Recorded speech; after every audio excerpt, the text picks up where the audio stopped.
विभाग है वहां अलर्ट मोड में रखा गया है। जी बिल्कुल अखैर बने रहिए। We're getting some more breaking news now. The Odisha Water Resources Department has stepped up preparations in view of potential rainfall from an approaching cyclone, according to forecasts by the Indian Meteorological Department. A review meeting was held this evening at Lok Seva Bhavan, chaired by the Development Commissioner and Additional Chief Secretary Anu Garg, with the department's Chief Engineer and other senior officials in attendance.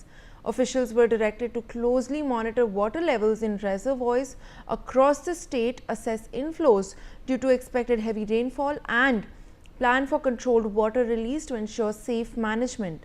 While current river levels remain low and there is no immediate risk of flooding, the Development Commissioner emphasized vigilance and timely action.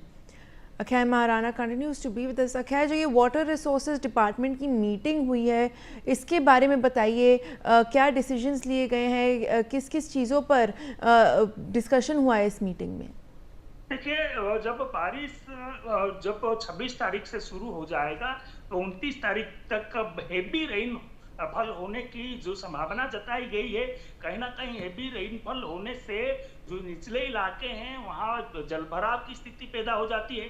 तो इसमें कहीं ना कहीं जो नदियां हैं, इससे जो जो इलाके में नदियां हैं, उस नदियों की जो पानी है, उस पानी को कहीं ना कहीं अब पानी के ऊपर तमाम जो डिपार्टमेंट है, डिपार्टमेंट के ओर से तमाम मीटिंग किया जा रहा है कि कैसे जो ज्यादा जो पानी है उस पानी को छोड़ा जाए और पानी कहीं ना कहीं जो लोगों की मुश्किलात ना बने।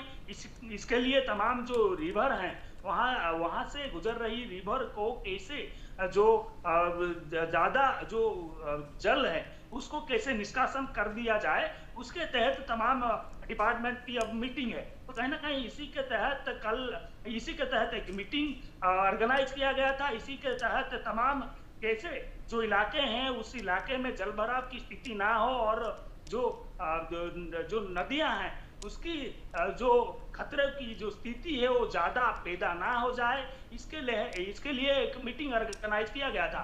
उसमें तमाम जो नदियां हैं उस नदियों के बारे में वहाँ चर्चा हुई और तमाम नदियों से कैसे जल को निष्कासन कर लिया जाए और कैसे जो बारिश की पानी होगी, कहीं ना कहीं हेवी रेनफॉल है तो कहीं ना कहीं ज्यादा बारिश होने की जो संभावना है, उस संभावना से जो निचले इलाके हैं वहाँ जल भराव की स्थिति पैदा हो जाती है। तो इसमें जो नदियां हैं वो नदियां ज्यादा इन लोगों को इफेक्टेड ना करे, इसके लिए तमाम जो रिवर हैं उन रिवर की जो ज्यादा पानी है उसको निष्कासन करने की जो तमाम जो विभाग है उस विभाग के ओर से कोशिश किया जा रहा है। तो कहीं ना कहीं अब देखना होगा कि 26 तारीख से कितने बारिश होती है, कहाँ ये जो मोटा साइक्लोन है यहाँ हिट करने वाला है। कहीं ना कहीं चक्रवात जब आता है तो उड़ीसा की नाम ना हो ये कहा नहीं जा सकता, क्योंकि बहुत सारे चक्रवात उड़ीसा झेल चुका है, बहुत सारे चक्रवात उड़ीसा में